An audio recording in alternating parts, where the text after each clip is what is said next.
라이딩할 때 블루투스로 듣기 좋은 한당의 바이크판 사건 반장 팟캐스트 시작합니다. 안녕하세요. 중고 오토바이 거래 해보셨거나 아니면 좀 알아보고 계시다면 오늘 저희가 살펴볼 내용이 아마 큰 도움이 될 겁니다. 네, 맞습니다. 특히 폐지된 바이크를 다시 등록할 때 필요한 사용검사 있잖아요. 그리고 또 폐지 안 하고 바로 넘기는 명의 이전 거래 방식. 여기서 생각지도 못한 문제들이 막 터져나오고 있습니다. 아, 그렇군요. 오늘은 그래서 온라인 바이크 커뮤니티 바투메라고 아시죠? 거기에 올라온 실제 경험담하고 또 여러 라이더분들 의견을 바탕으로 이 문제들을 좀 깊이 파고 들어볼까 합니다. 좋습니다. 그럼 먼저 사용검사 제도부터 좀 짚어보죠. 예전에는 판매자가 그냥 폐지하고 서류만 주면 됐는데 이제는 폐지된 걸 다시 등록하려면 검사를 받아야 하고 이때 또 출고 당시 그러니까 완전 순정 상태로 만들어야 한다는 거죠. 이게 정확히 어떤 건가요? 네, 그게 핵심인데요. 폐지 이력이 있는 이륜차는 재등록 전에 교통안전공단에서 사용검사를 받아야 한다 이겁니다. 근데 이제 문제는 이 순정 상태의 기준이 좀 모호하다는 거예요. 바툼에 글 올리신 판매자분 얘기를 들어보면 제조사 순정 옵션 있잖아요. 예를 들어 엔진 가드라든지 아니면 합법적인 옵션 머플러 같은 거요. 이것까지 다 떼야 하는 건지 좀 혼란스러워 하시더라고요. 아, 충분히 그럴 수 있겠네요. 아니, 합법적으로 장착한 건데도 말이죠. 게다가 그 검사소 예약은 한 달 넘게 밀리고 또 사는 곳에서 멀리 떨어진 경우도 많다면서요. 그럼 폐지된 바이크를 옮기는 것 자체가 이게 큰일이겠는데요? 검사비 5만 원에다가 운반비 탁송비까지 생각하면 이거 배보다 배꼽이 더 커지는 상황이 될 수도 있겠어요. 네, 맞습니다.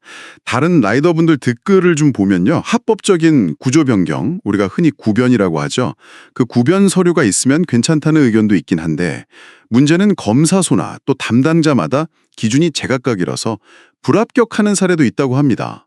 좀 일관성이 없는 거죠. 아, 기준이 다르다니. 네, 특히 머플러 소음 기준, 이걸 통과 못하는 경우가 꽤 많다고 하고요. 결국 이게 불법 튜닝을 잡으려다가 오히려 그냥 규정 지키려는 다수의 라이더들만 불편하고 비용 부담 떠안게 됐다. 이런 불만이 커지는 거죠. 참, 답답한 노릇이네요. 이런 사용검사의 번거로움 때문에 아까 말씀하신 대로 폐지 안 하고 그냥 바로 명의 이전으로 거래하는 경우가 늘고 있다고요. 그런데 여기서 더 심각한 문제가 생긴 사례가 또 바춤에 올라왔다고요. 네, 이건 정말 라이더분들께서 주의 깊게 들으셔야 합니다.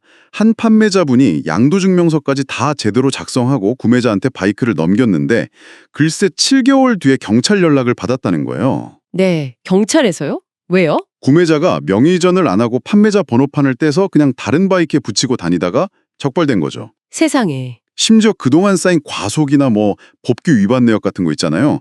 그 과태료까지 전부 다 판매자 앞으로 날아왔다는 겁니다. 와, 진짜 황당하네요. 아니, 판매자 입장에서는 서류상으로는 거래가 끝났다고 생각했을 텐데요.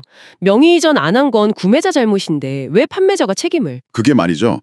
번호판 자체가 아직 판매자 명의로 등록되어 있기 때문에 그렇습니다. 구매자는 이걸 악용해서 등록되지 않은 다른 바이크, 그러니까 소위 대포 바이크처럼 운행한 거예요. 아, 대포차처럼요? 네, 번호판만 같으면 단속 카메라 같은 데서는 구별하기 어려우니까요.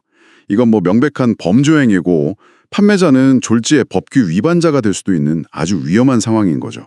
보험도 없이 운행했을 가능성도 크고요. 듣기만 해도 아찔합니다.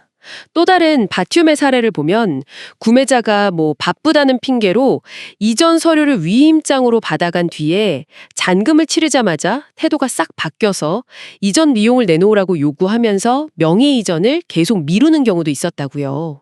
판매자는 보험도 해지 못하고 바이크는 계속 자기 명의로 남아있으니까 얼마나 불안하겠어요. 네, 그래서 커뮤니티에 많은 분들이 정말 강조하는 최선의 방법은 역시 좀 번거롭더라도 판매자랑 구매자가 직접 같이 가서 즉시 명의 이전을 완료하는 겁니다. 이게 제일 확실해요. 네, 그게 제일 안전하겠죠. 근데 시간이나 거리 문제로 그게 좀 어렵다면요. 위임할 수밖에 없는 상황도 있을 텐데요. 그런 경우라면 최소한 구매자가 명의 이전을 마친 뒤에 변경된 등록증 사진을 반드시 찍어서 보내달라고 요구하고 꼭 확인해야 합니다. 이게 중요해요. 만약 구매자가 이런저런 핑계를 대면서 계속 미룬다. 그러면 판매자 입장에선 좀 극단적이지만 최후의 수단으로 번호판 분실 신고를 하고 강제로 폐지하는 방법도 고려해 볼 수 있습니다. 아, 강제 폐지요? 네. 그리고 물론 혹시 모를 분쟁에 대비해서 거래 당시에 나누었던 대화 기록이라든지 아니면 계좌 이체 내역 같은 증빙 자료는 꼭 남겨주시는 게 좋고요. 어떤 분들은 이전 완료될 때까지 보증금을 좀 받아두는 것도 방법이라고 제안하시더라고요. 그렇군요. 그럼 명의 이전 전까지 보험은 어떻게 하죠? 폐지 서류가 없으니까 해지가 안 되는 거 아닌가요? 그건 보험사에 판매 사실을 알리고 문의하면 됩니다. 요즘은 전산으로 소유권 변경 여부를 확인할 수 있어서요. 뭐 양도증명서 사본 같은 걸로 소명하면 보험 해지나 남은 기간 보험료 환급이 가능하다고 합니다. 아하, 그렇군요. 들어보니까 결국 최근 바뀐 제도들이 안전을 강화하려는 목적과는 좀 다르게 현실에서는 거래의 불편함을 키우고 오히려 새로운 위험까지 만들어내는 그런 측면이 있군요. 특히 명의 이전 거래는 정말 더 신중해야겠습니다. 네, 맞아요. 제도의 어떤 허점이나 적용 과정에서의 문제점들이 실제 라이더들에게 예상치 못한 부담과 위험으로 이렇게 돌아오고 있는 셈이죠.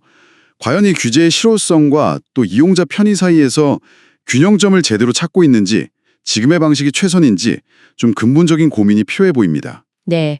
오늘 저희가 파헤쳐본 내용이 중고 오토바이 거래를 앞두신 라이더분들께 실질적인 어떤 경고등이 되었기를 바랍니다.